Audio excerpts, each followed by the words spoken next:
Durante 4.000 millones de años, sus fuegos y cenizas han ejercido un impacto sobre la vida en la Tierra. Han diezmado civilizaciones, destruido imperios. Fue una erupción gigantesca. Borró una cultura. Y sin embargo han permitido que la vida florezca. El vulcanismo recicla constantemente la superficie de la Tierra. Hoy, gracias a la ciencia moderna, los volcanes han desvelado un nuevo tipo de saber sobre la vida de la Tierra. Los humanos no son nada más que productos volcánicos. ¿Cómo han modelado la historia de la humanidad? ¿Qué le han hecho a la Tierra? Repasaremos las erupciones más dramáticas de la historia, viajando en el tiempo y a diferentes continentes. Les llevaremos en un viaje a las profundidades. Dentro del volcán, episodio 1. Desde el espacio, muy por encima de nuestro cielo, la Tierra es de un azul sereno. Pero de cerca es de todo menos eso. En las llanuras de Wyoming se produce una potente erupción volcánica. 1000 metros cúbicos de ceniza y lava salen despedidos a la atmósfera. Sumen a buena parte de los Estados Unidos, Canadá y México en la oscuridad y afectan a la vida en todo el planeta. Esta es la erupción de Yellowstone, un poderoso cráter volcánico que se encuentra justo en el corazón de América. Y puede ocurrir. Yellowstone podría experimentar erupciones que devastarían los Estados Unidos por completo. Tendrían efectos en todo el globo. Puede que durante muchos años la temperatura de la Tierra cambiase, durante 12 años o más. Imagínense una erupción volcánica miles de veces mayor que la del monte Santa Elena. Las granjas, la agricultura, el ganado, todo moriría. La agricultura sería imposible durante muchos años, y eso es lo que alimenta a la humanidad. Los científicos no saben cuándo entrará exactamente en erupción Yellowstone, pero está claro que es una posibilidad. Yellowstone cambiará el mundo cuando entre en erupción, y eso no es nuevo. A lo largo del tiempo, los volcanes han causado desastres en todo el mundo y han cambiado el curso de la historia. ¿Por qué suponen una amenaza tan temida por el ser humano? ¿Y qué son exactamente? Un volcán, en realidad, es una grieta en el suelo, una grieta profunda, a través de la cual sale material fundido que se genera debajo, el magma. El magma sale a través de la corteza terrestre y a través de esa grieta se libera. Cada año se producen en todo el mundo unas 50 erupciones volcánicas, algunas más devastadoras que otras. Estas erupciones en otro tiempo se consideraban una muestra de la ira divina. Hoy la ciencia nos ayuda a comprender por qué se crea un volcán y por qué la Tierra depende tanto de ellos. Buena parte de la atmósfera que respiramos actualmente es consecuencia de las erupciones volcánicas que tuvieron lugar hace 3.000 o 4.000 millones de años. Nos ofrecen una ventana a la Tierra.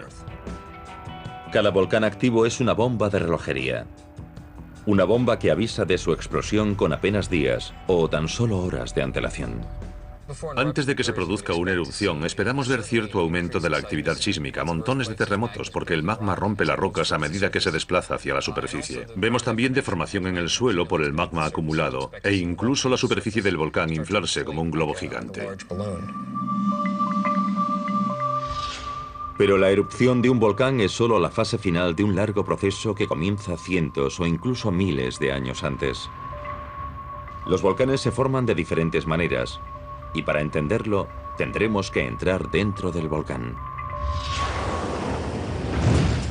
Si consideramos el planeta como un conjunto, tiene un núcleo interior y un manto que constituyen la mayor parte del volumen y masa del planeta.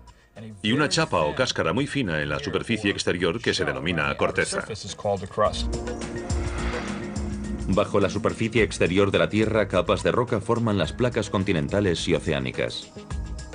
Estas placas se mueven constantemente, al ritmo que crece una uña humana. A lo largo de cientos y miles de años se van empujando entre sí. Hay varias placas continentales grandes que se mueven hacia sus vecinas. Entre ellas están la placa pacífica, la indoaustraliana, la euroasiática y la norteamericana. Cuando dos placas continentales principales chocan, la placa más densa y más pesada se introduce bajo la más delgada. Este proceso se denomina subducción y crea el primer tipo de nuestros volcanes, los volcanes de márgenes continentales. Las montañas del Pacífico noroeste de América, como Santa Elena y Rainier, son ejemplos de ello. Lo que ocurre en las zonas de subducción es que una placa se introduce bajo la otra y la placa se desliza por debajo. Por eso se denominan zonas de subducción. Entonces el material se funde y sale en forma de magma. Pero no todos los volcanes son resultado del choque de dos placas. Nuestro segundo tipo de volcán se forma bajo el océano. El manto caliente del núcleo de la Tierra sube y se acumula en el lecho oceánico, creando islas. Esta zona por la que sale la lava se denomina punto caliente, y los volcanes formados por este proceso se llaman volcanes de punto caliente, como los de las islas hawaianas. Es una pluma de material muy caliente que se origina en algún punto de las profundidades de la Tierra. Fluye hacia arriba, quema la corteza terrestre y envía magma hacia la superficie, donde se forma un volcán. Cuando una placa se desplaza sobre un punto caliente, el punto caliente atraviesa la corteza.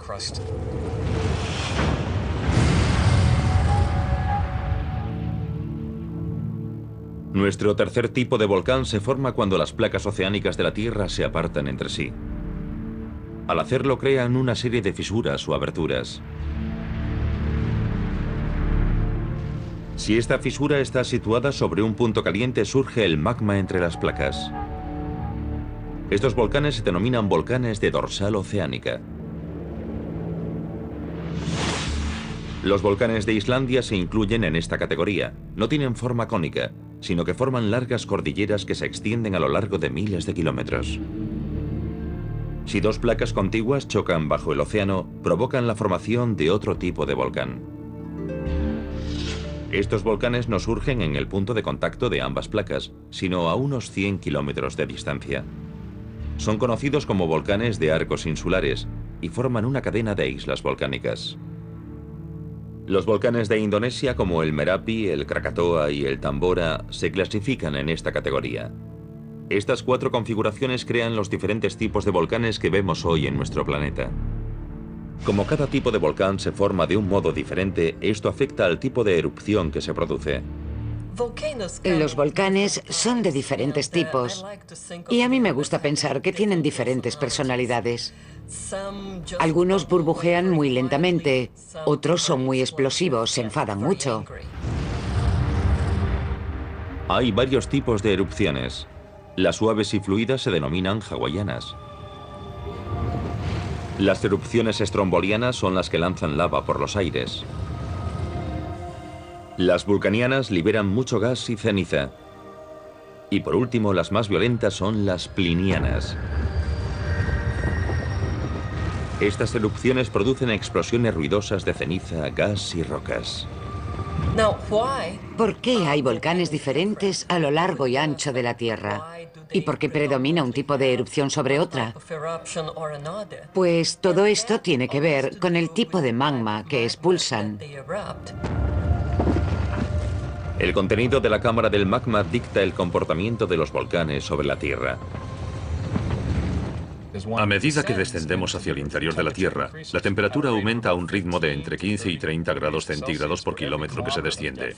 Y eso significa que hay zonas localizadas en las que hace calor, donde las rocas se han expandido. Están todas muy calientes y sometidas a una gran presión, debido al peso de las rocas que tienen encima. Cuando este magma se aproxima a la superficie, la presión que lo encierra es cada vez menor, y los gases tienden a salir.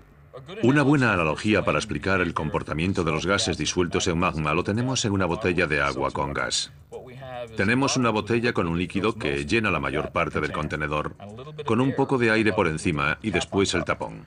Si destapamos la botella, oímos un siseo. Eso representa el hecho de que había una presión extra de dióxido de carbono mezclado con el aire que estaba por encima del líquido de la botella. Al abrir la botella, la presión disminuye y entonces aparecen burbujas por todo el líquido. El magma de la Tierra se comporta más o menos de la misma forma. Es roca fundida, es un líquido, contiene agua disuelta y dióxido de carbono. Los contenidos del magma también afectan al comportamiento de los volcanes. En estas cámaras de magma hay roca fundida, gases y varios cristales de mineral. Aquí la temperatura puede alcanzar hasta los 1100 grados centígrados. Cuando el volcán entra en erupción, lo que sale es ceniza y rocas blandas blancas. Piedra pómez. La piedra pómez es lava llena de las burbujas que dejaron detrás los gases que han escapado de la lava. Es casi como una esponja, una roca esponjosa. Y un trozo de piedra pómez es tan ligero, tiene tantos agujeros que flota en el agua. Así que es casi como una espuma de magma que ha salido despedida del volcán y que se solidifica al salir. Es una especie de material esponjoso. Todo esto hierve a fuego lento bajo tierra como un estofado durante muchos años. Cuando un volcán entra finalmente en erupción, vacía el contenido de la cámara de magma. Lo que ha estado hirviendo durante cientos, si no miles de años, de repente se libera en apenas horas. Y sin embargo, su impacto a menudo se siente décadas después, a miles de kilómetros. Con una sola explosión cataclísmica, los volcanes tienen el atrevimiento de cambiar el curso de la historia.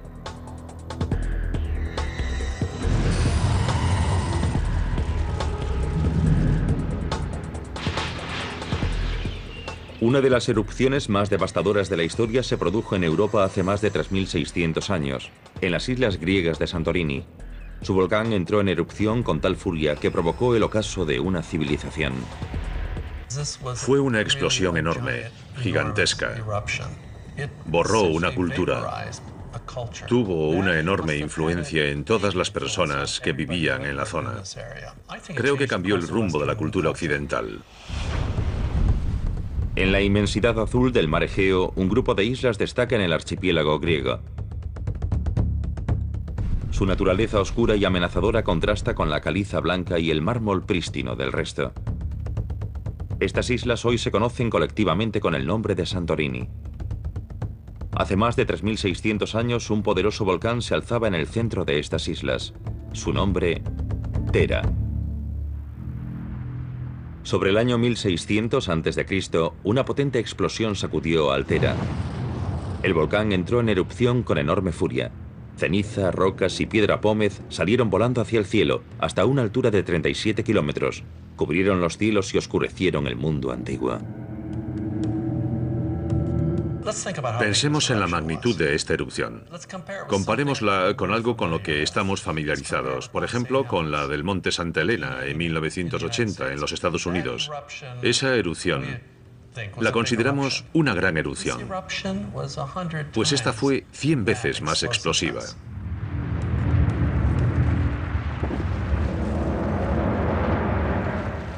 Empezó con la piedra pómez, que salió despedida, eyectada.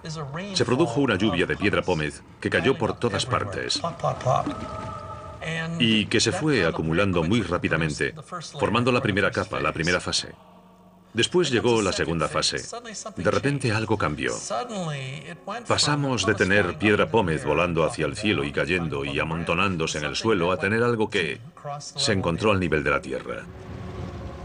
Ese conjunto de flujo rápido de cenizas y piedra pómez que se pegó a las faldas de la montaña se denomina flujo piroclástico.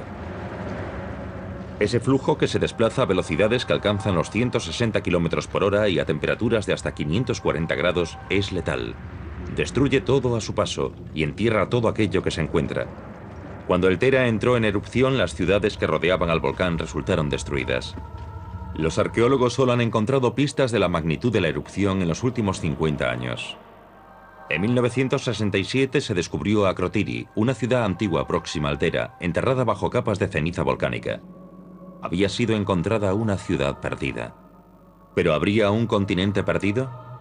¿Sería responsable la erupción del Tera de algo mayor?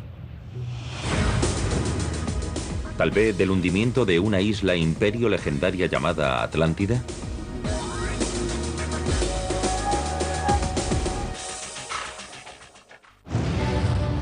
La erupción del Tera en las islas griegas sobre el año 1600 a.C. destruyó la localidad cercana de Akrotiri. Pero eso no es todo. Hay algo mucho peor. Tuvo un impacto sobre la civilización y la historia. Los expertos creen que la erupción del Tera cambió el curso de la civilización occidental. Precipitó la caída de un pueblo, los minoicos. La sede de su poder se encontraba a 120 kilómetros del Tera, en una isla llamada Creta. Creta es una tierra muy fértil, muy productiva, y la prosperidad caracterizó toda su historia.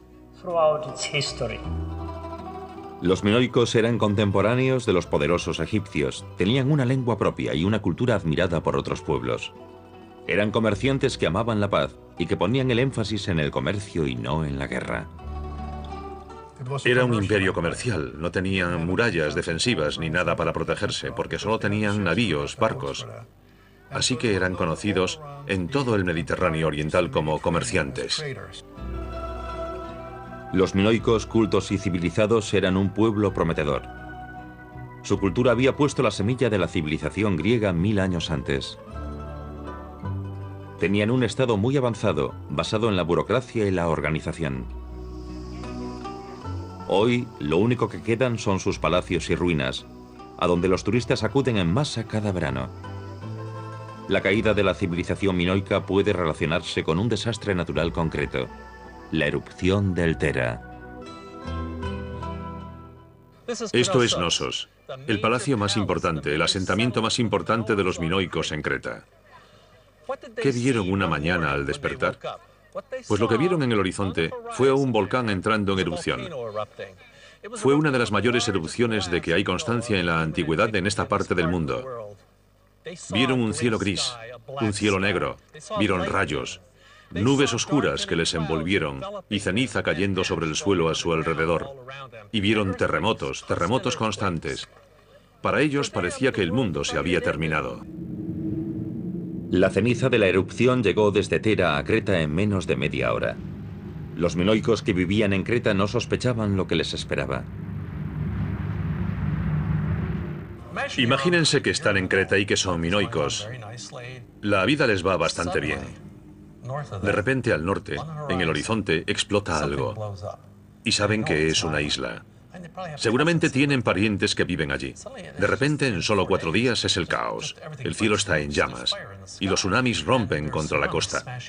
Cae ceniza del cielo y seguramente incluso lluvias torrenciales asociadas a la última parte de la erupción y después los terremotos. El efecto sobre ellos debió de ser tremendo. Y si el cambio climático acompañó a esta erupción, tuvo que influir en su agricultura. El volcán expulsó un montón de piedra pómez, que es un material que flota muy fácilmente y que cubrió aparentemente la mayor parte del Mediterráneo oriental durante años, imposibilitando por completo el remo y la navegación en general, de modo que este imperio comercial perdió una parte importante de su ser.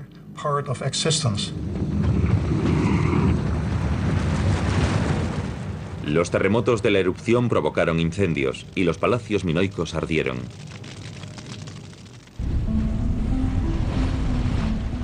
Pero más allá de la devastación material, hubo un efecto mayor sobre la confianza de un pueblo. Este suceso marcó el comienzo de 50 años de ocaso de la civilización minoica. ¿Destruyó directamente la erupción de Santorini la cultura minoica? La respuesta sencillamente es no. Pero si hacemos una pregunta más sutil, ¿contribuyó al declive? ¿Socavó el poder minoico? La respuesta es sin duda sí. Cabe la posibilidad de que la gente, al verse ante tal devastación, se preguntase: ¿qué pasa? ¿Hemos enojado a los dioses? Y esas dudas, esa falta de confianza, tal vez en el tejido social, llevó a todo tipo de expresiones en la cultura minoica.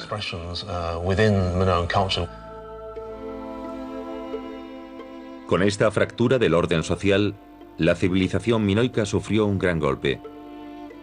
Solo quedaron los restos de su antiguo esplendor. Es interesante especular en qué se habría convertido la civilización si no se hubiese producido el declive minoico. Tal vez, si no se hubiese producido la erupción de Santorini, la historia de Grecia tal y como la conocemos habría sido muy diferente.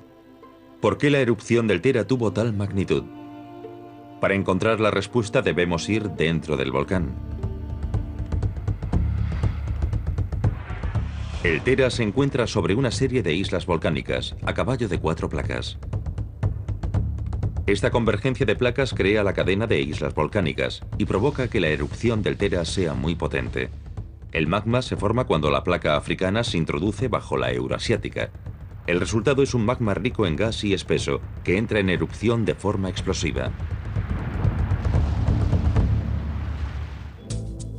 Hoy en Santorini los científicos todavía intentan comprender la naturaleza de la erupción del Tera.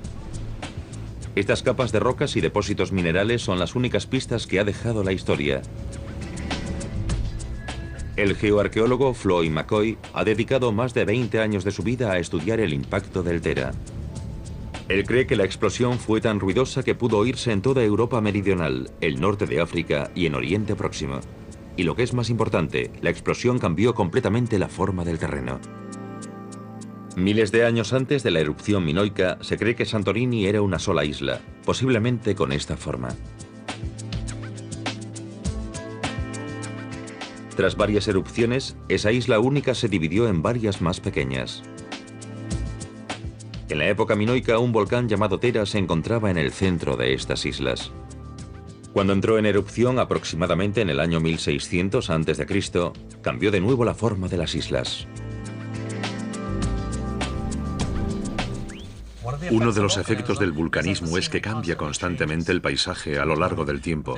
Con cada erupción cambia, se vuelve diferente, su aspecto es diferente. Cuando el Tera entró en erupción, transmitió una fuerza muy poderosa al mar.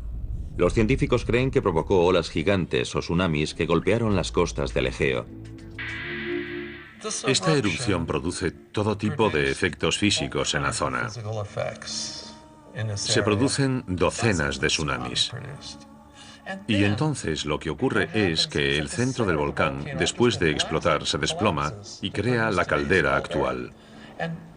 Imagínenselo, la Tierra de repente se desploma. El océano está ahí. El océano entra y sale. Más tsunamis. El impacto tiene que ser enorme, tremendo.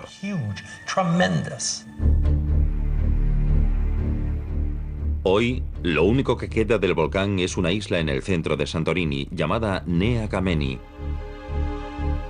Con el nacimiento de esta nueva isla, el volcán se reconstruye lentamente. Durante los 20.000 años siguientes, la isla se irá haciendo cada vez más grande y más grande. Y después, posiblemente, volverá a explotar. Esta es la historia de este volcán, explosiones que se repiten cada 20.000 años aproximadamente. La erupción minoica que ocurrió sobre el año 1600 a.C. fue enorme. Y hay leyendas asociadas a esta erupción. Sugieren que otra isla imperio también resultó devastada por la potente explosión del Tera. Un continente mítico descrito por el filósofo griego Platón, llamado Atlántida. Según esta leyenda, una isla entera resultó destruida y quedó sumergida en un día y una noche. ¿Relató Platón un hecho real? Es difícil saberlo. ¿Desapareció el paisaje? ¿Desapareció una isla?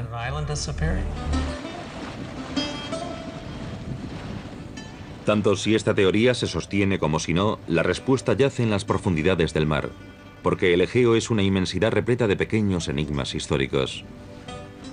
De hecho, mito y ciencia parecen ser extraños compañeros aquí, en Tera. Con pocos documentos escritos que puedan ayudarles, los científicos a menudo no tienen más opción que usar las leyendas como base para sus estudios.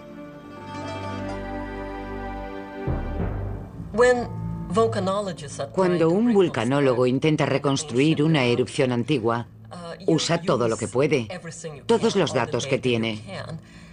Y desde luego, hay mucha colaboración entre los vulcanólogos, los arqueólogos y los historiadores. En Santorini, por ejemplo, ha habido una gran colaboración, porque los arqueólogos pueden decirnos cosas, ayudarnos a datar la erupción, mientras que los científicos que estudian los efectos de la erupción y la cadena de acontecimientos pueden también aportar algo, de modo que acabas relacionándolo todo. E incluso estudias leyendas e historias como la de la Atlántida, porque puede que estén inspiradas en esta erupción. A 800 kilómetros del Tera, las majestuosas pirámides de Gizeh fueron testigos de esta poderosa erupción. Se cree que el cataclismo que se desencadenó en el Tera llegó hasta aquí. Se han encontrado depósitos volcánicos de la erupción en el delta del Nilo. Esto ha impulsado a algunos estudiosos a sugerir que ciertos relatos de la Biblia podrían estar relacionados con la erupción del Tera. En el libro del Éxodo, entre las plagas se incluyen los truenos, el granizo y la total oscuridad, fenómenos que podrían tener un origen volcánico. Y otra plaga mencionada en la Biblia, las aguas del Nilo convertidas en sangre. Las aguas del Nilo se convierten en sangre. Y tú te preguntas cómo es posible. Es decir, ¿por qué describir algo así? ¿Qué ocurrió? Por supuesto, es muy fácil de entender si hay enormes cantidades de un polvo rojizo, dado que la capa superior que había en Santorini era de un color rosa rojizo.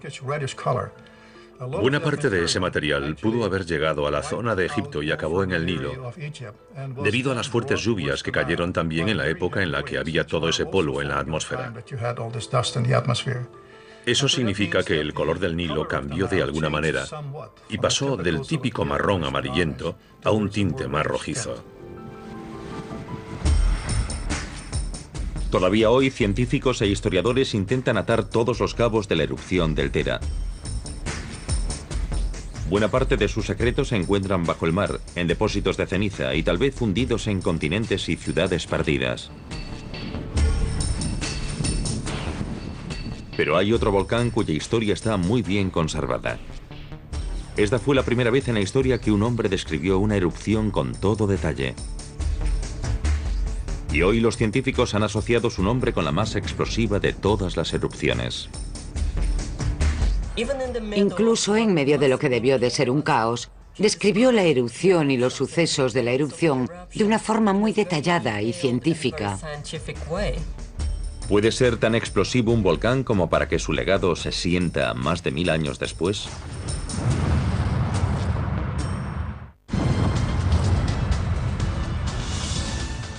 La erupción del Tera, un volcán poderoso alrededor del año 1600 a.C., cambió la historia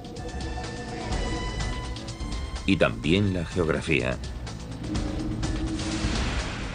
Casi 2000 años después, otra erupción volcánica sacudió al mundo civilizado. Se ha convertido en una erupción famosa en la historia gracias al relato de un testigo. Era la primera vez en la historia que se detallaban las imágenes de una erupción.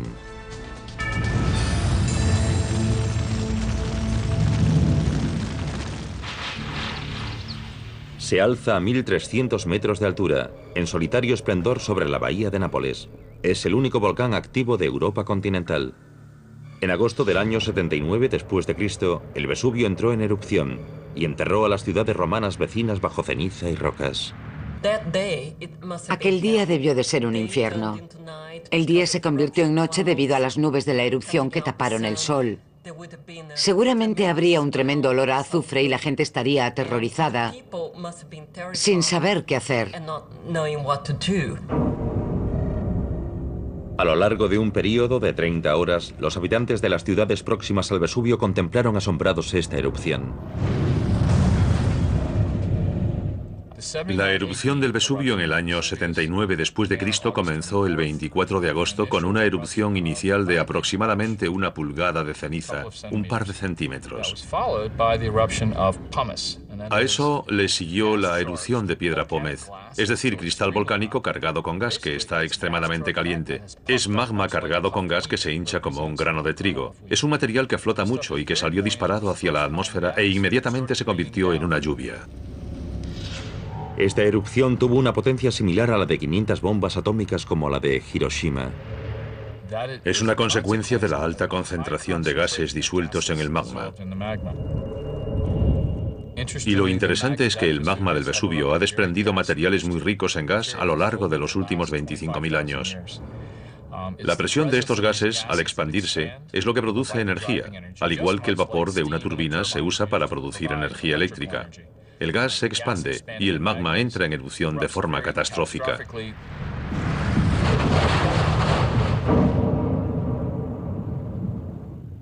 Una nube de ceniza y piedra pómez, denominada piroclástica, salió despedida al aire formando una columna muy alta.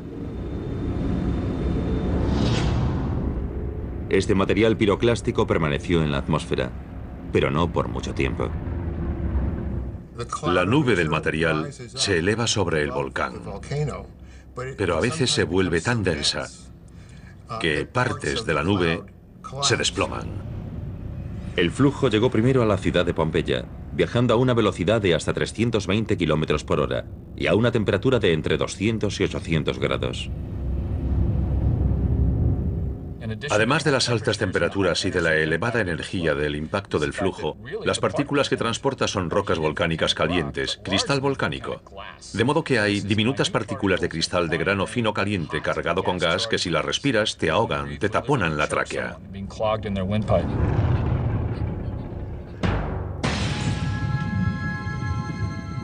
Destruyó todo lo que encontró a su paso.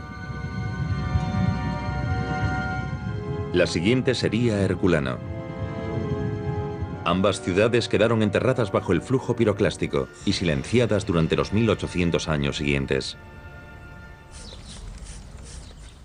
Los científicos saben tanto de lo ocurrido porque han estudiado las capas de roca. Cada grano de arena puede contar en detalle la historia de la madre naturaleza. Estos son depósitos de la erupción del Vesubio en el año 79 después de Cristo. Es muy interesante analizar estas rocas porque, observando la textura y composición de estos depósitos, es posible comprender qué tipo de fenómenos ocurrieron durante la erupción. Y qué tipo de daños causaron en los edificios que estaban dentro de la ciudad de Pompeya. La primera parte de los depósitos está formada por estos fragmentos de piedra muy ligeros. Eso significa que durante la primera fase de la erupción estas piedras cayeron y, como si de nieve se tratase, cubrieron toda la ciudad de Pompeya. La erupción que se produjo aquel fatídico día de agosto del año 79 sorprendió a muchos romanos. La mayoría no sabían que algo tan hermoso podía ser tan letal. Los romanos no sabían que el Vesubio era un volcán, porque había sido una montaña muy tranquila durante unos 7 siglos. Estas tierras eran lugares muy tranquilos. En todas las laderas del volcán se cultivaban uvas. Era un lugar muy bonito y muy verde. En la época en la que el Vesubio entró en erupción, el año 79 después de Cristo, el panteón de los dioses romanos dominaba el imperio. Las catástrofes naturales no se explicaban con la ciencia, sino como actos divinos. Se creía que el volcán era el hogar de Vulcano, el herrero entre los dioses romanos. Los antiguos romanos conocían los volcanes.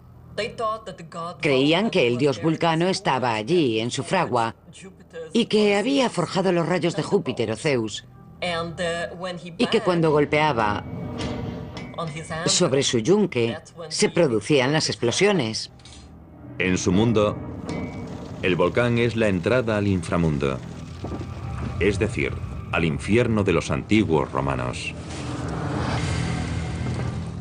Si nos fijamos en las erupciones actuales, vemos una enorme nube que sube y gira en la atmósfera y que a veces llega incluso a la estratosfera.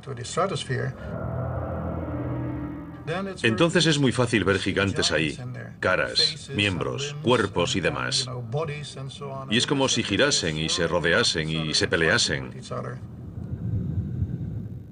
Y muchas veces esas imágenes se transmiten a la mitología y se explican como gigantes que surgen de debajo de la tierra, que luchan entre sí y que una vez liberados salen a la superficie. Pero no todos los romanos se dejaban influir por la mitología y la superstición. Muchos romanos, especialmente los que habían recibido una educación, tenían intereses científicos. Un relato de la erupción del Vesubio escrito por un joven romano de la cercana localidad de Miseno dio origen a la ciencia de la vulcanología. Cayo Plinio II o Plinio el Joven había observado la erupción desde la distancia. Describió los acontecimientos con muchísima claridad. Aunque unos años después lo pensó todo con mayor detenimiento y relató aspectos diferentes y lo relacionó con los anteriores. Plinio el Joven era un auténtico científico. Incluso en medio de lo que debió de ser un caos, describió las erupciones y los acontecimientos de la erupción con gran detalle y de una manera muy científica. Y eso nos ha ayudado a reconstruir lo que ocurrió aquel día. El suyo como testigo ocular se convirtió en uno de los primeros relatos de una erupción volcánica en toda la historia. Se formó una nube. Su apariencia y forma recordaban más a un pino que a cualquier otro árbol. Pues tras alzarse a gran altura como si fuese el tronco de un árbol larguísimo, se abría como en ramas. Yo imagino que había sido lanzada hacia arriba por la primera erupción. Luego, debilitada o incluso vencida por su propio peso, se disipó a lo ancho. A veces era de un color blanco, otra sucio y manchado a causa de la tierra o cenizas que transportaba. Gracias a los escritos de Plinio, hoy comprendemos mejor cómo se comporta un volcán.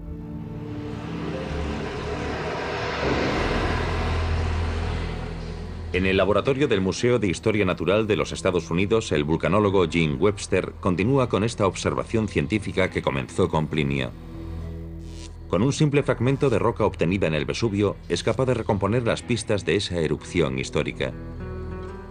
Y con ella se revela trozo a trozo la naturaleza explosiva del volcán. Nuestro conocimiento científico de los volcanes y del vulcanismo, del proceso de las erupciones volcánicas en la superficie de la Tierra, cambia constantemente. Es en gran medida el resultado de tener la oportunidad de observar erupciones activas. Hoy, en las estribaciones del Vesubio, los vulcanólogos como Sandro De Vita estudian su dinámica y estructura. La pregunta que confunde a los científicos es, ¿qué provoca que una erupción volcánica sea más explosiva que otras? Para comprenderlo hay que adentrarse kilómetros dentro del volcán. El Vesubio está situado sobre dos placas continentales que chocan entre sí, la placa africana y la placa euroasiática. Durante la colisión, junto a la formación de la cadena montañosa, se produjo una rotación de la península itálica, una rotación en el sentido contrario a las agujas del reloj de la península, que estiró la corteza y generó numerosas fracturas. Estas fracturas o grietas bajo la tierra proporcionan caminos para que fluya el magma. Aquí es donde el magma se acumula y alcanza un estado altamente explosivo. Hay numerosos factores que influyen en la explosividad, en la cantidad de energía involucrada. Una de las características primarias es simplemente la química del magma, de la roca fundida. La viscosidad se describe como la capacidad de un líquido para fluir. Todos conocemos, por ejemplo, la analogía de la melaza en invierno. Es muy espesa, muy viscosa, mientras que cuando está caliente es más fluida, menos viscosa. Y en cuanto al magma, el caso es que un magma más viscoso es menos propenso a expandirse cuando se formen burbujas en su interior. O sea que hay más posibilidades de que se acumule energía. Eso fue lo que ocurrió en el Vesubio el año 79 después de Cristo. Cuando los gases no pueden escapar, la presión se intensifica dentro de la cámara del magma. Con el tiempo es imposible contener esta acumulación y se produce una explosión potente.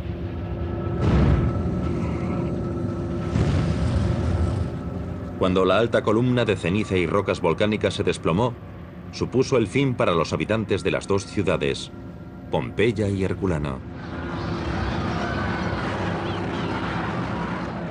Pero irónicamente, lo que el volcán enterró en la historia también lo conservó para la posteridad. ¿De qué manera sigue influyendo el Vesubio en nuestras vidas miles de años después?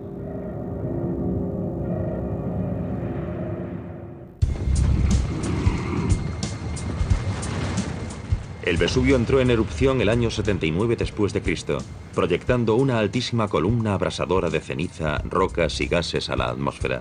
Sin embargo, esta columna no se quedaría en las alturas durante mucho tiempo. Cuando se desplomó, descendió por las laderas del volcán y enterró las ciudades de Pompeya y Herculano. De los 20.000 habitantes que tenía Pompeya en aquella época, unas 2.000 personas perdieron la vida.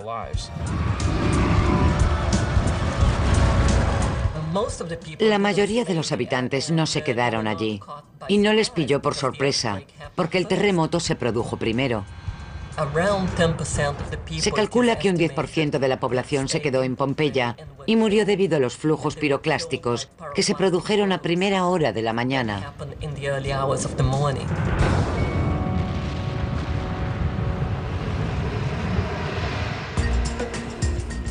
Hoy, en Pompeya y Herculano, los turistas recorren los lugares históricos, recordando el día que el Vesubio entró en erupción. Durante generaciones, el mundo pareció haber olvidado la erupción del año 79. Cuando Pompeya y Herculano fueron desenterradas en el siglo XIX, el arte y la arquitectura perdidos fueron presentados al mundo. Y ello dio origen a un nuevo movimiento, conocido como neoclasicismo. Edificios de todo el mundo se inspiraron en los restos de las ciudades perdidas.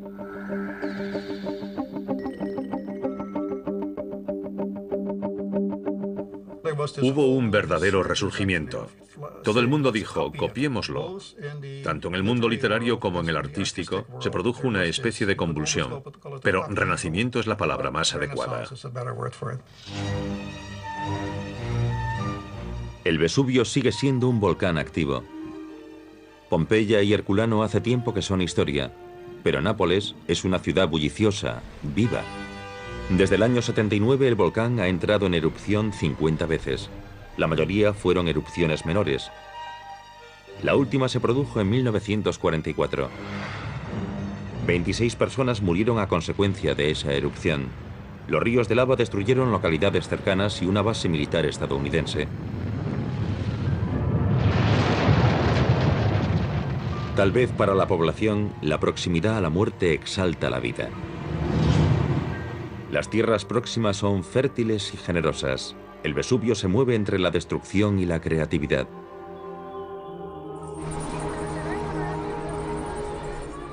El volcán ha conseguido convertirse en algo más que un simple fenómeno natural.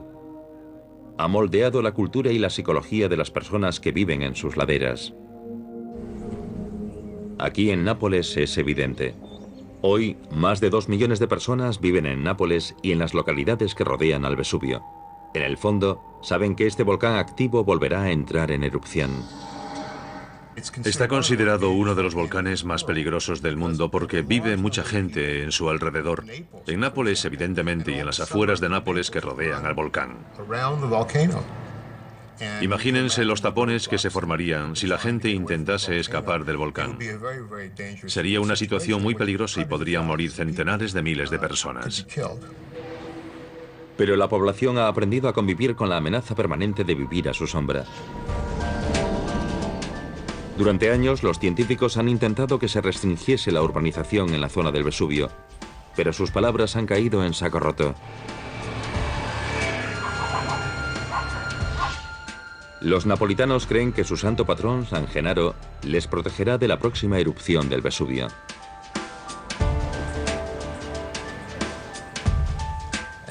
Nápoles, además de otros problemas, siempre ha tenido el del volcán Vesubio. La gente siempre reza por la intercesión de San Genaro. De hecho, en la puerta este de la ciudad vieja hay una estatua de San Genaro con la mano así, extendida hacia el Vesubio. Y esta es la representación exacta de San Genaro diciéndole al volcán, detente, no vayas hacia la ciudad.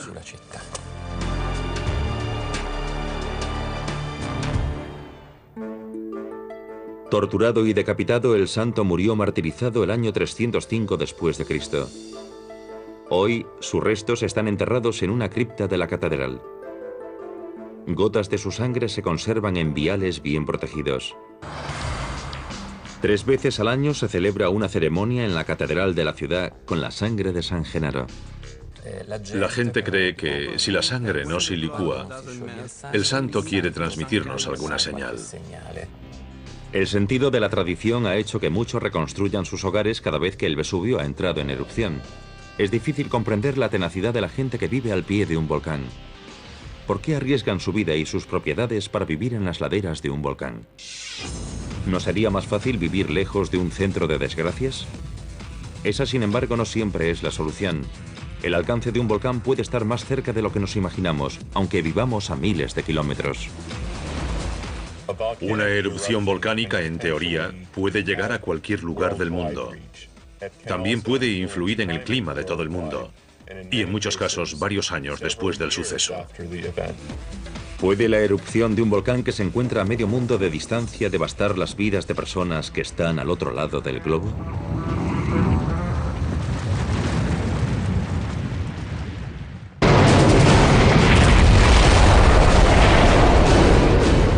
Dentro del volcán, episodio 2.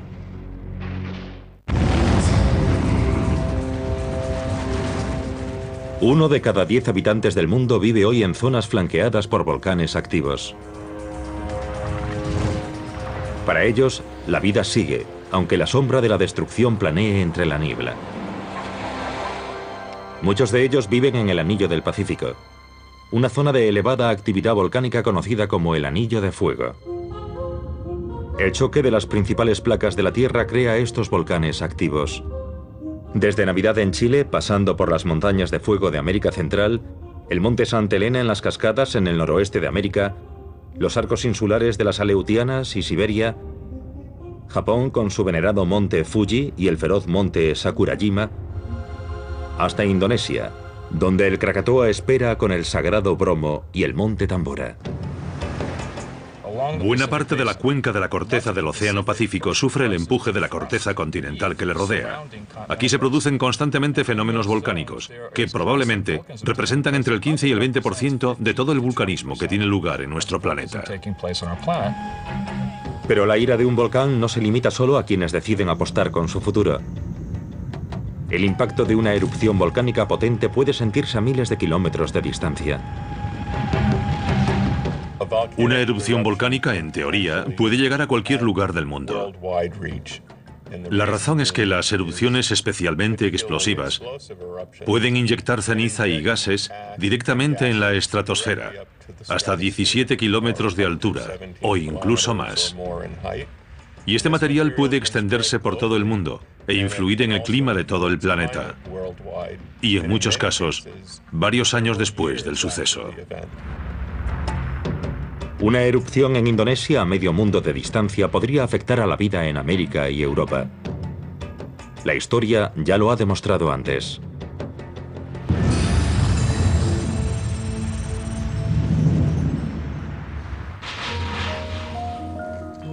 El archipiélago indonesio es un mar de islas, en las que encontramos el mayor número de volcanes activos del mundo.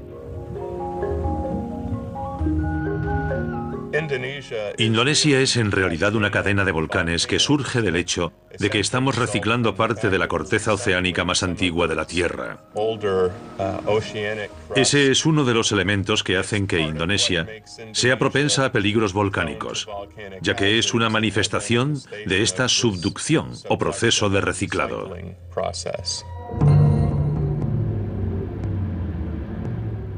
En la isla de Sumbawa, los isleños llaman al monte Tambora el Grande. En 1815 el Tambora experimentó una serie de erupciones. 150 kilómetros cúbicos de ceniza salieron disparados hacia el cielo. La oscuridad duró 3 días seguidos. Desde su altura inicial de 3.960 metros, el Tambora quedó reducido a solo 2.740 metros al final de la erupción.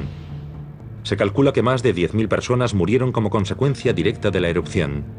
Otras 80.000 vidas más se perdieron debido al hambre y las enfermedades. Numerosos flujos piroclásticos impactaron contra las laderas de la montaña. Cayeron en cascada por las laderas del volcán, en un patrón de 360 grados con respecto a la boca, e inundaron toda la isla de Sumbawa. La erupción de 1815 es famosa también por el hecho de que se descargaron grandes cantidades de SO2, dióxido de azufre, directamente a la estratosfera, que se combina con agua para formar un compuesto llamado H2SO4, ácido sulfúrico. Estas finas partículas de aerosol aguantan bastante tiempo en la parte superior de nuestra atmósfera y pueden afectar al clima en el que vivimos. El clima de todo el mundo se vio gravemente alterado. Las temperaturas descendieron, lo que causó un impacto catastrófico en el clima. A lo largo y ancho de Europa, el verano de 1816 fue frío y húmedo. En Norteamérica se le conoce como el año sin verano. Uno de los elementos más fascinantes del volcán de 1815 es que los efectos se sintieron en Europa y Norteamérica. Por ejemplo, en Connecticut y New Haven, los bomberos recibieron numerosas llamadas porque la gente vio resplandores de un rojo brillante en el horizonte. No desaparecían nunca y pensaban que el bosque estaba ardiendo. Por supuesto, aquellas nubes de un rojo vivo eran el reflejo directo de la cantidad de polvo, de contaminación que había en la atmósfera. Pero lo más importante, en 1816 hubo heladas en Connecticut en julio y agosto. Heladas fuertes. Y eso, por supuesto, significa que el polvo que tenemos en la atmósfera y todas las gotitas de ácido que flotaban alrededor impidieron el paso del sol y del calor del sol. Y las temperaturas cayeron significativamente. Yo creo que el cambio climático y el efecto que tuvo en la agricultura concretamente, y por extensión en las hambrunas y por extensión en las epidemias y demás, es probablemente mucho más importante y mucho más significativo que las cenizas que cayeron sobre la región en sí.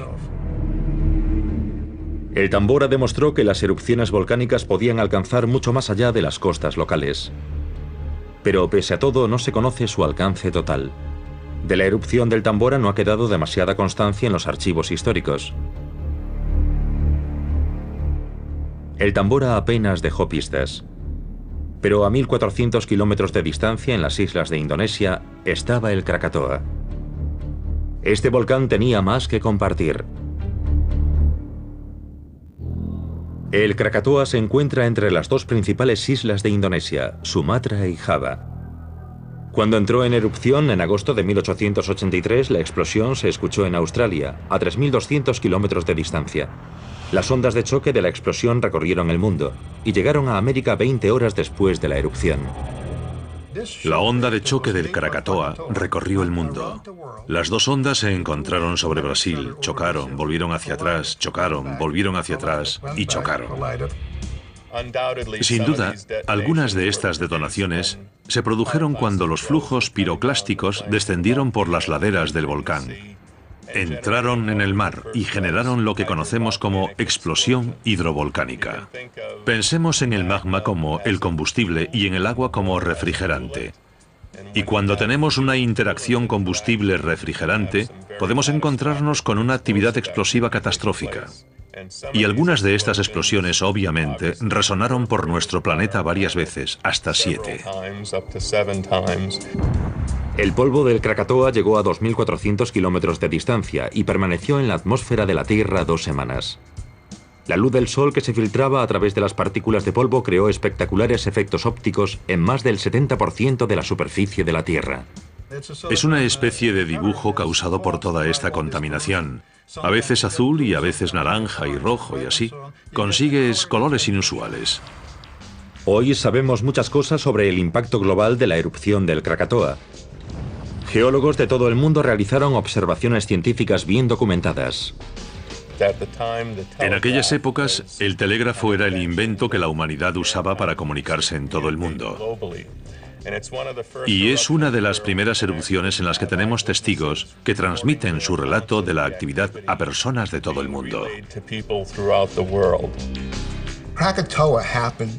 El Krakatoa entró en erupción en un momento muy bueno de la historia de la geología.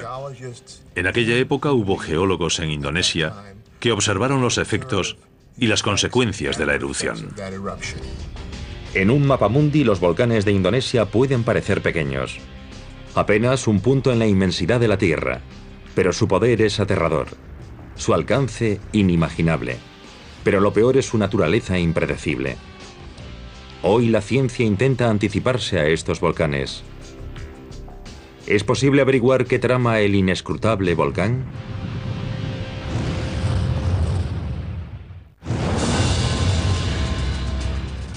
Durante décadas, los científicos han intentado encontrar patrones en la conducta volcánica. ¿Cuándo entrará en erupción cada volcán? ¿Qué magnitud tendrá esa erupción? Pero responder a esas preguntas no ha sido fácil. Los volcanes, después de todo, son impredecibles.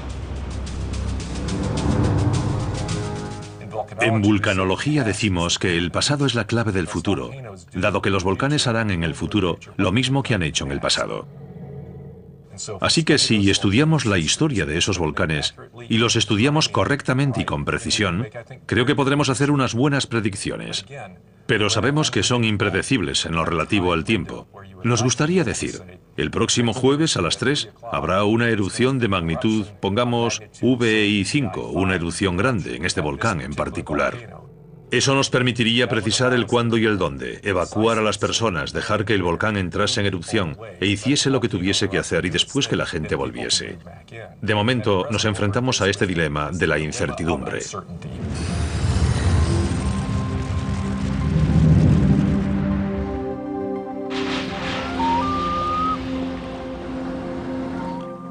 El vulcanólogo John Pallister trabaja para el Instituto Geológico de los Estados Unidos en el Observatorio Volcánico de las Cascadas, cerca del Monte Santa Elena.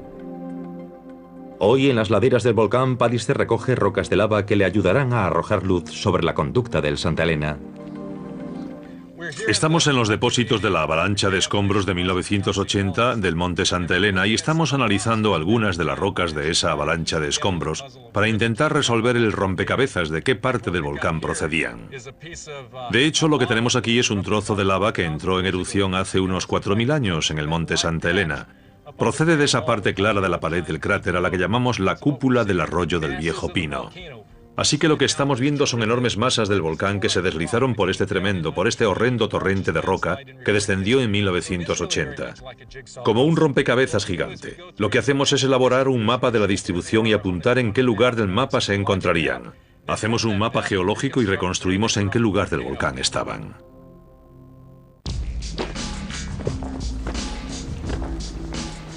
Hoy, los vulcanólogos de este observatorio del Monte Santa Elena están muy atentos ante cualquier forma de actividad sísmica.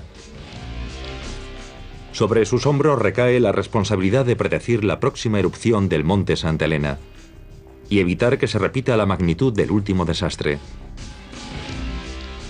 El Monte Santa Elena, antes de su erupción en 1980, era un lugar hermoso. Es uno de los 15 volcanes de la Cordillera de las Cascadas, que empieza con el Monte Garibaldi, en la Columbia Británica, y que se extiende hasta el Pico Lassen. La subducción de una pequeña placa, Juan de Fuca, bajo la placa norteamericana, crea esta cadena de volcanes.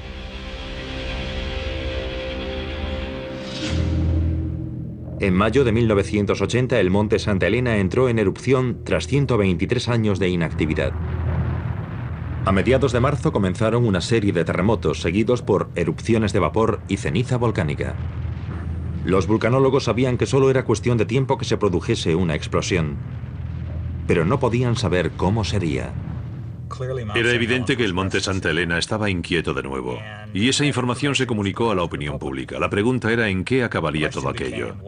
Y en 1980, esa era una pregunta difícil. Investigamos mucho para intentar comprender qué estaba haciendo el volcán. A mediados de abril, si mirabas el volcán, veías cómo se estaba formando un enorme chichón dentro del volcán.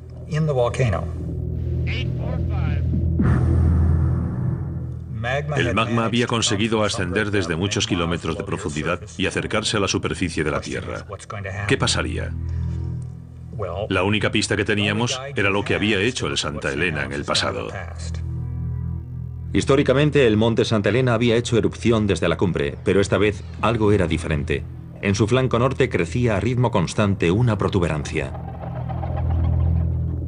Sabíamos que con la protuberancia que le estaba creciendo en el flanco norte, era posible que ese flanco se volviese inestable y que se deslizase. Y si lo hacía, tendríamos un enorme corrimiento de tierras, y puede que incluso destapásemos el magma que había estado ascendiendo dentro del volcán. Lo comentamos una y otra vez, y llegamos a la conclusión de que era un desenlace posible. ¿Había alguna prueba de que el Santa Elena hubiese hecho algo así antes? Y la respuesta era no. Pero para asegurarse, el Instituto Geológico de los Estados Unidos estableció un puesto de observación en una montaña apenas a 10 kilómetros al noroeste del volcán para controlar esa protuberancia. Entonces se pensaba que era una distancia segura en caso de una erupción, pero el volcán tenía otros planes. A las 8:32 de la mañana, el flanco norte se volvió inestable y se deslizó. Fue la mayor avalancha de escombros debido a un corrimiento de tierras de la historia. As most of you already know, we had a major eruption occurring at 8:32 approximately this morning on Mount St. Helens. It does appear that the northwest flank of the mountain seems to be gone. El corrimiento decapitó al magma que había estado ascendiendo por el volcán y formando la protuberancia, y la brusca liberación del peso de la protuberancia provocó que explotase, y explotó al norte. En cuestión de minutos, un flujo piroclástico de ceniza, lava y rocas envolvió las laderas del Santa Elena y se deslizó a toda velocidad por ellas.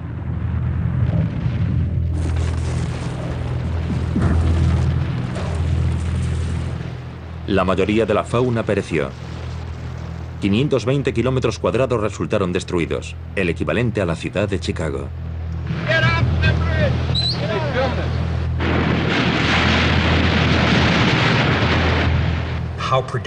¿Era predecible el monte Santa Elena en 1980?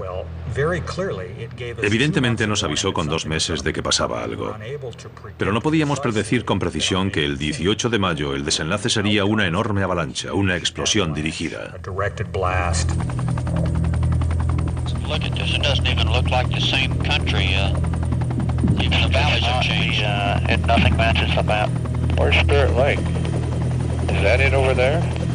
I can't believe I've camped up in this area. It doesn't look like any place I've ever been before.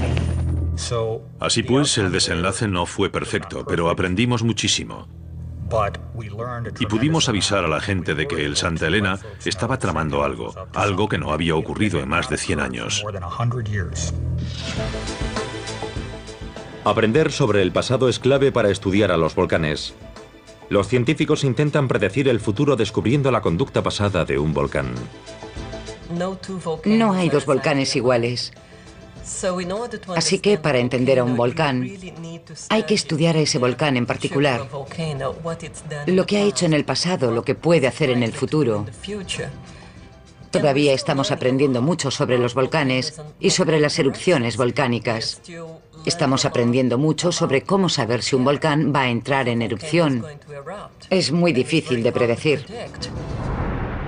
La naturaleza impredecible del Santa Elena es la razón por la que algunos han señalado el peligro que supone otro volcán de las Cascadas.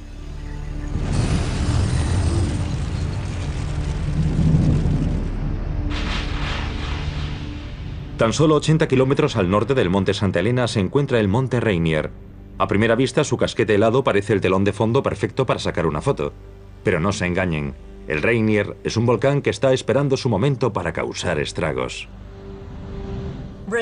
El Rainier está considerado como el volcán más peligroso de los Estados Unidos. ¿Saben por qué?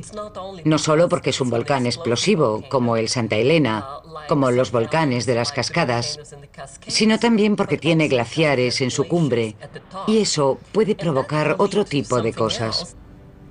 El problema con el Rainier es que la ceniza, el fino material volcánico que sale despedido en las erupciones explosivas, se mezcla con el agua de los ríos.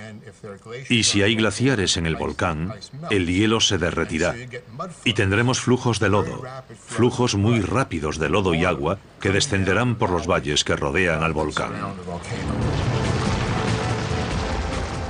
Estos flujos de lodo se denominan lahares. Los científicos dicen que esta mezcla es similar al cemento húmedo y que puede ser más rápida que nadie y enterrar a ciudades enteras bajo el lodo. Esto fue lo que ocurrió en la isla de Montserrat, en el Caribe, en 1995.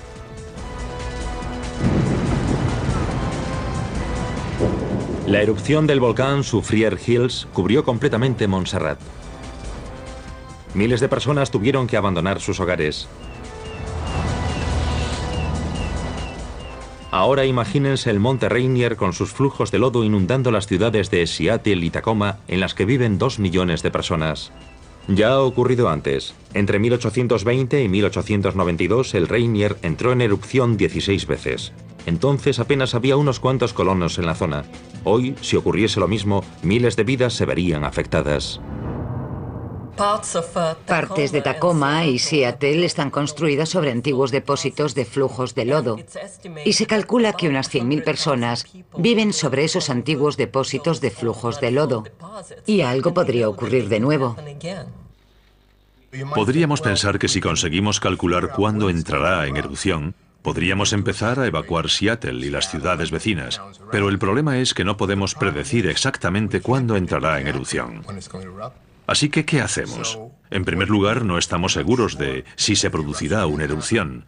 Y no estamos seguros de qué magnitud tendrá.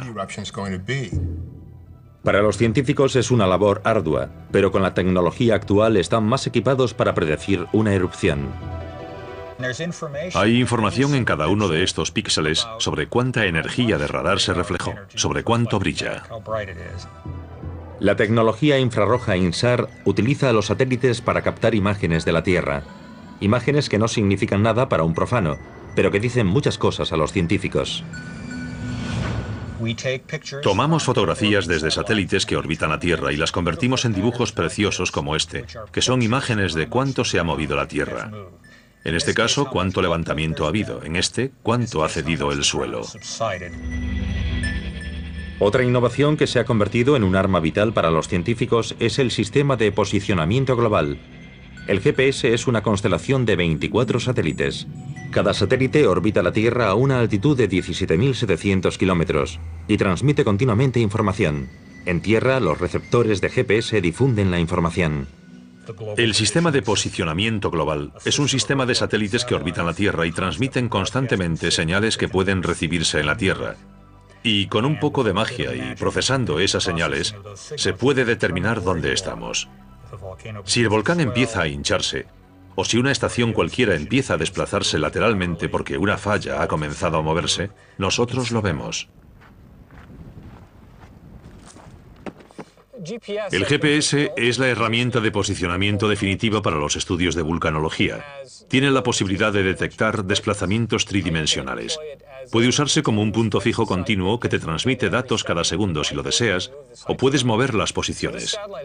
Ahora mismo este satélite está captando esas señales y las señales se transmiten a través de este cable a este receptor de aquí.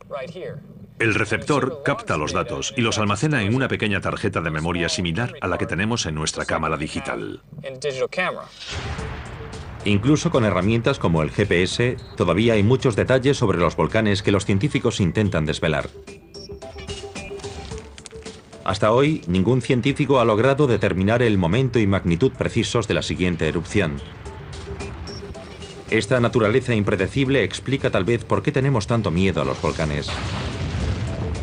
¿Pero es posible que un volcán sea beneficioso para la humanidad?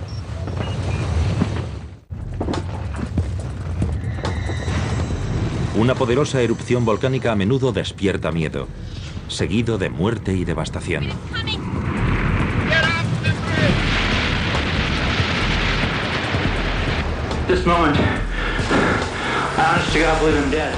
Pero no todos los volcanes son violentos y destructivos. Los volcanes nos dan vida y ayudan a nuestra existencia.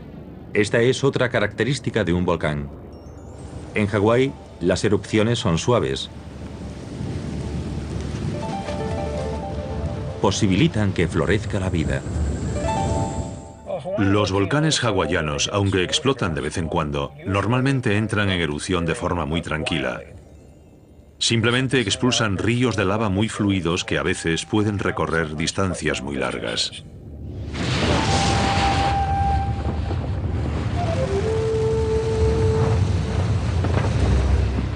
Bajo el Océano Pacífico, por debajo de las capas de la corteza terrestre, se encuentra el magma fundido. A lo largo de millones de años, diferentes erupciones volcánicas submarinas crearon las 5 islas hawaianas. Primero, la erupción volcánica empieza en una zona donde el magma fundido surge desde abajo. Es lo que se denomina un punto caliente. Con el tiempo, se eleva sobre el agua para convertirse en una isla. Cuando la placa pacífica se mueve, la isla recién creada se separa del punto caliente. Esta isla se desplaza con la placa pacífica, mientras que el punto caliente permanece fijo. Sobre el punto caliente original ocurren nuevas erupciones.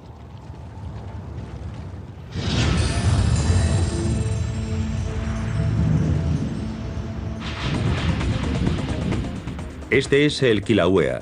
Se alza sobre la ladera sudeste de la isla grande de Hawái. Es un volcán en escudo, con forma de cúpula y laterales de pendiente suave. Un volcán hawaiano tiene una esperanza de vida de medio millón de años, tal vez un poco más. Actualmente, el Kilauea es joven. Tiene unos 250.000 años y todavía le queda mucho por hacer. La media es de medio millón hasta 700.000 años más o menos. Geológicamente, no es mucho, pero es mucho tiempo en términos humanos. La cumbre principal del Kilauea es Halemaumau. Hoy ya no fluye lava de este cráter. Pero no se equivoquen, el Kilauea es un volcán activo. Ha entrado en erupción casi continuamente desde 1982. Antes de 1924, la mayoría de las erupciones de los siglos anteriores habían ocurrido en la cumbre del Kilauea. Allí hubo un lago de lava activo durante casi un siglo. Pero en 1924 cambió algo en el sistema.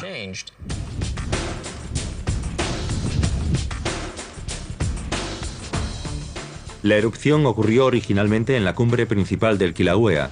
Entonces el magma dejó de fluir debido a una caída de la presión. Debido a ello, el magma fue transportado a otra grieta más pequeña próxima a la superficie. Este proceso se repitió varias veces, transportando el magma hacia el este a través de diferentes conductos.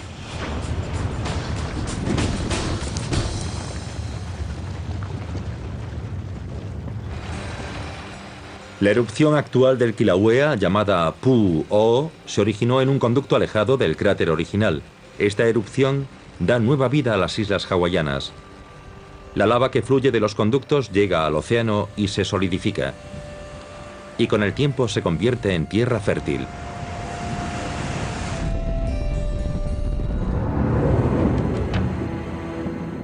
Estos son los campos de lava solidificada del Kilauea. El terreno escarpado ocupa el paisaje hasta donde alcanza la vista. Se extiende a lo largo de kilómetros por la parte sudeste de la isla grande. Este es el campo de la nada. Por ahora solo son rocas negras y un horizonte azul emparedadas entre el cielo y la tierra. Pero con el tiempo, la vida encontrará la manera de volver. Los flujos de lava hawaianos, por supuesto que destruyen. Queman bosques y edificios y demás. Pero también son muy importantes para renovar el paisaje y permitir que la vegetación vuelva a un estado prístino.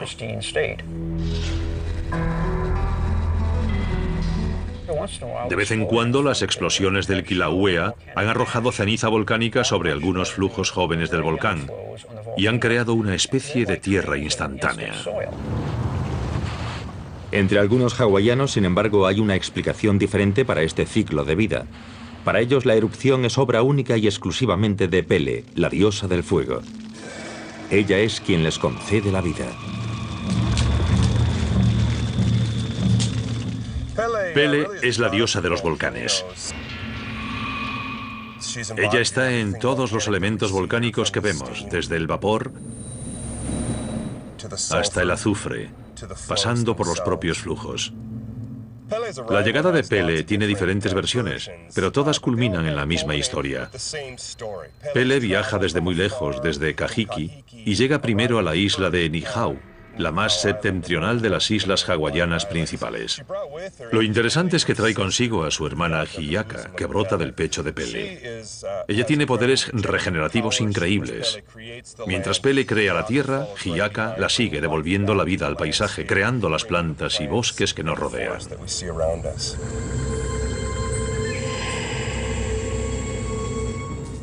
Los suaves flujos de pele, sin embargo, no deben ser malinterpretados. El peligro sigue acechando. En el pasado, los flujos de lava amenazaron con destruir hogares y propiedades. Para los hawaianos, lo que Pele les ha dado tiene derecho a recuperarlo. La gente que vive aquí tiene más conciencia y más respeto por los volcanes que las personas que no viven cerca de ellos. Forman parte de su vida cotidiana, especialmente si tienes un volcán que ha entrado en erupción continuamente desde 1983. El volcán hace que florezca la vida allí donde fluye su lava. Su naturaleza errática, sin embargo, a veces lo hace enemistarse con el ser humano. ¿Puede controlarse a un volcán? Con la ayuda de la ciencia, ¿se pueden manejar las riendas de un volcán?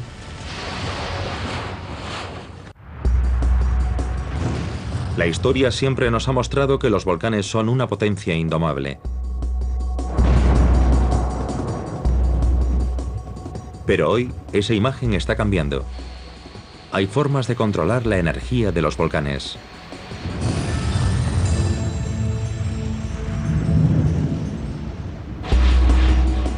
Islandia. Más de la mitad de su territorio es terreno yermo, y solo un cuarto es habitable. El resto está formado por planchas de hielo y campos de lava. Es la tierra del fuego y el hielo. Islandia tiene 30 volcanes activos y además un 11% de su masa terrestre está cubierta por glaciares. Durante el periodo glaciar, toda Islandia estuvo cubierta por glaciares y había volcanes activos bajo esos glaciares. Esta interacción entre el fuego y el hielo es responsable en gran medida del paisaje que vemos hoy. Islandia está situada sobre un punto caliente, pero sus volcanes son muy diferentes del resto. Estos volcanes se crean cuando el magma se eleva entre dos placas oceánicas que se separan. Se denominan volcanes de dorsal oceánica. Los volcanes de Islandia son muy diferentes, y eso se debe a que Islandia se encuentra sobre la dorsal oceánica. La mayoría de los volcanes de la dorsal oceánica son bastante lineales, forman cordilleras, en lugar de ser volcanes grandes en vertical. Como estamos en un límite de placas con el paso del tiempo, los volcanes se apartan de su fuente de calor. Por eso los volcanes al final están nivelados. Bajo el océano, las placas norteamericana y eurasiática se separan, creando un hueco y varias aberturas pequeñas, denominadas fisuras. Esto permite que el magma suba. Cuando el magma entra en contacto con el agua, se enfría. Tras millones de años, ese material solidificado empieza a elevarse por encima del nivel del mar y se convierte en una masa de tierra habitable por el hombre. Así fue como se formó Islandia.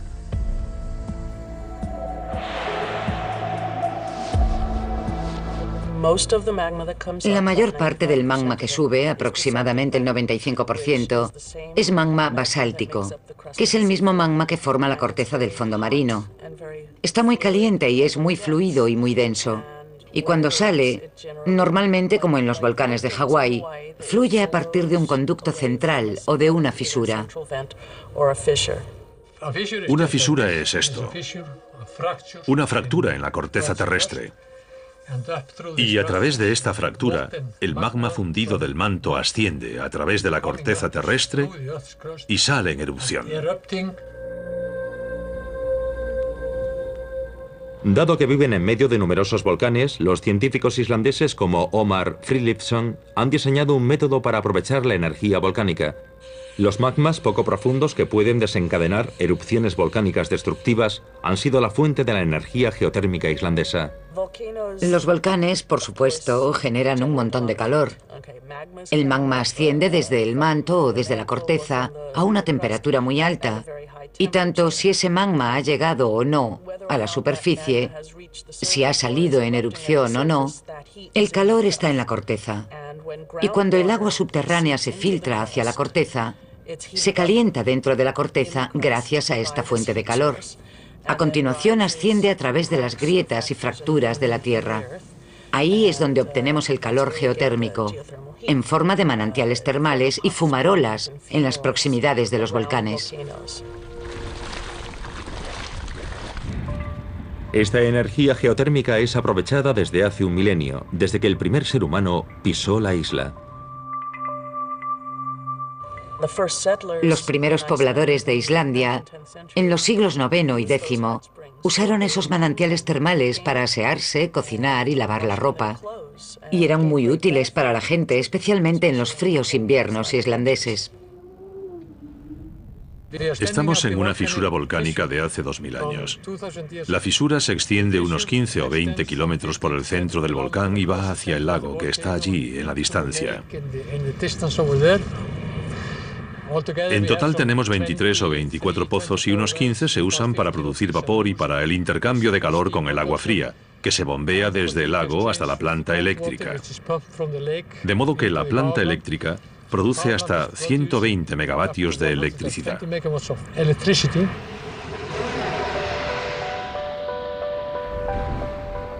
Reykjavik, una ciudad de 170.000 habitantes.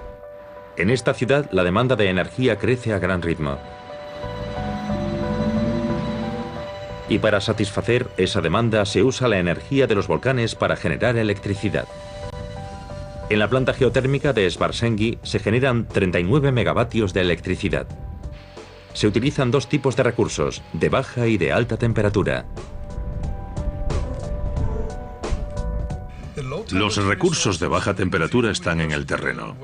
Perforamos pozos o agujeros en el suelo y encontramos agua caliente a una temperatura inferior a la de ebullición. Esta agua geotérmica se bombea posteriormente a las ciudades, desde donde se distribuye a cada casa. El agua geotérmica que supera el punto de ebullición o recurso de alta temperatura se canaliza a través de esta planta energética. Aquí se genera y distribuye electricidad a los habitantes de Islandia. La diferencia entre una planta geotérmica convencional y un parque de recursos como el que tenemos aquí en Svartsengi es que una planta geotérmica convencional solo tiene un producto, la electricidad. En el parque de recursos tenemos muchos productos diferentes y conectado a él está la Laguna Azul. El agua sobrante de la planta se envía a una laguna próxima. La Laguna Azul es un balneario popular tanto entre los islandeses como entre los turistas, que creen que el agua es rica en minerales y tiene cualidades terapéuticas y curativas. Las propiedades curativas y los buenos efectos del agua son famosos internacionalmente. Es muy conocida por sus ingredientes activos, los minerales que nos ayudan a relajarnos y el sílice que limpia y exfolia la piel. Laguna Azul terapéutica aparte, los beneficios de la energía geotérmica son incuestionables.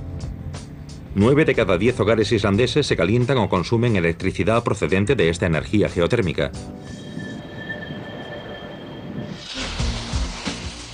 Eso significa una forma más limpia y más barata de energía. Hay un gran deseo de controlar la fuerza de los volcanes. No contentos con excavar 1 kilómetro en la tierra, los científicos islandeses planean adentrarse todavía más dentro del volcán. Tenemos en marcha un programa de investigación y desarrollo. Nos adentramos más en la tierra para encontrar fluido caliente a 500 grados centígrados, es decir, unos 900 Fahrenheit. Subiremos ese fluido a la superficie y veremos si podemos utilizarlo. Esperamos conseguir unas 10 veces más energía así que de la manera convencional.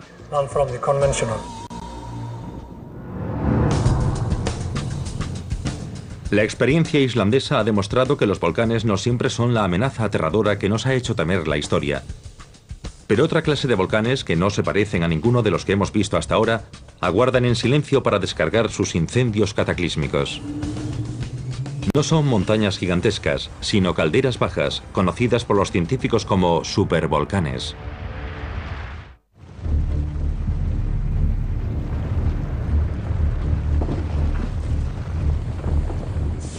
Aunque un volcán permita que florezca la vida, es fácil temerlo. Es impredecible. Y no se puede tomar a la ligera su poder. Sus efectos pueden sentirse a miles de kilómetros de distancia. La historia ha mostrado la devastación causada por el Tera sobre el año 1600 a.C., por el Vesubio en el 79 después de Cristo, por el Tambora en 1815 y más recientemente por el Santa Elena en 1980. Pero imagínense la erupción de una clase de volcán que supera a todos estos en magnitud y alcance. Todos ellos palidecen en comparación con la erupción de lo que los científicos denominan supervolcanes. Los supervolcanes son una clase de volcanes que están al final del espectro. Son los volcanes más grandes, los más explosivos y los más catastróficos en potencia que existen. Estos supervolcanes no son montañas altísimas, sino calderas o cráteres al nivel del suelo. El tiempo entre las supererupciones puede ser de hasta cientos de miles de años. Este plazo tan largo permite que el magma se acumule y cause una erupción cataclísmica, diferente de la de los volcanes normales. La del Monte Santa Elena en 1980 fue una erupción devastadora. Murieron 57 personas, a pesar de que muchas fueron evacuadas de las proximidades del volcán. Salió aproximadamente 1 kilómetro cúbico de magma a la superficie. La última vez que Yellowstone produjo un suceso de formación de caldera, hace unos 600.000 años, salieron a la superficie 1000 kilómetros cúbicos, mucho más magma, 1000 veces más. La última erupción de un supervolcán, según los cálculos de los científicos, ocurrió hace 75.000 años en Toba, Indonesia. Cuando este supervolcán entró en erupción, se desplomó para formar el lago que vemos hoy. Toba fue una de las mayores erupciones que hemos conocido desde que el hombre prehistórico vive en este planeta. Es posible que se produjese una destrucción total de la ecología, y eso significa que el hombre primitivo, que vivía en aquella época en esa zona, probablemente murió a consecuencia de este efecto secundario. Solo quedaron unos miles o decenas de miles. De modo que tenemos una reducción en el número de personas que vivían en aquel momento en la Tierra. De repente estuvieron a punto de ser exterminados. A diferencia de los volcanes corrientes, estos supervolcanes de las épocas prehistóricas eran diferentes. Los supervolcanes están en ebullición durante un período largo de tiempo sin entrar en erupción. El magma se acumula en una enorme reserva donde hierve durante miles de años. Esta reserva aumenta hasta alcanzar un tamaño increíble y acumula una presión colosal, hasta que finalmente hace erupción a través de múltiples conductos. El resultado es una erupción que dura no solo unos días, sino varios meses. La cámara del magma vacía entonces su contenido. Este supervolcán se desploma y crea un enorme cráter en el mismo lugar. Aparte del Toba, hay pocos supervolcanes más en la Tierra. El Aira en Japón, el Taupo en Nueva Zelanda, y hay uno al que los científicos vigilan muy de cerca. Este supervolcán es Yellowstone. Hay al menos 4 calderas creadas en Yellowstone en sucesión, que parecen marchar de oeste a este como resultado de la migración del continente norteamericano, sobre lo que suele conocerse como el punto caliente de Yellowstone. ¿Significa esto que la explosión cataclísmica de Yellowstone se producirá pronto? Los científicos no saben si ocurrirá en los próximos 10 años o en los próximos 10.000.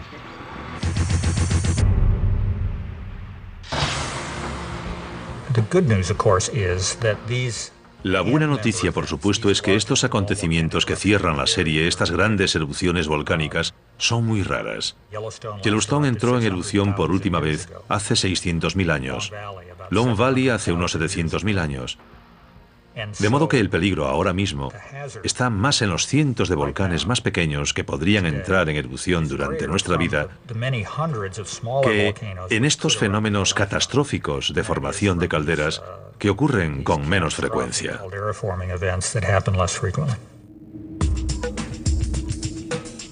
Todavía quedan muchos factores desconocidos en este intento por comprender qué ocurre dentro de un volcán. Aunque los volcanes forman parte de la historia de la humanidad, su estudio solo ha avanzado verdaderamente en los últimos 50 años. Y es normal que la humanidad intente comprenderlos mejor.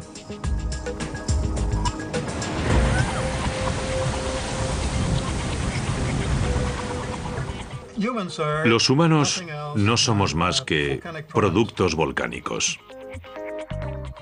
Eso es algo que puede resultar sorprendente, pero pensemos en ello.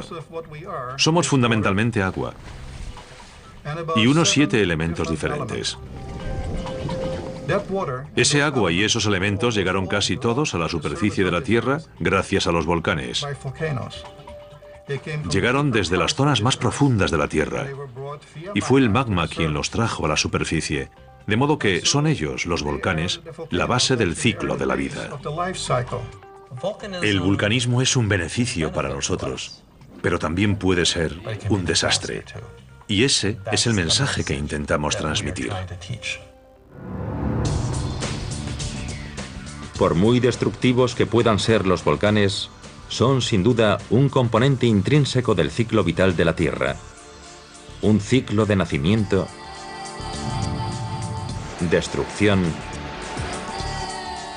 y rejuvenecimiento. Con una tierra fértil se forman nuevos bosques y se ofrece una base nueva para que la vida pueda desarrollarse. La historia nos lo ha demostrado y solo nos hemos dado cuenta tras siglos estudiándolo. Tras años sumergiéndonos en las profundidades, dentro del volcán.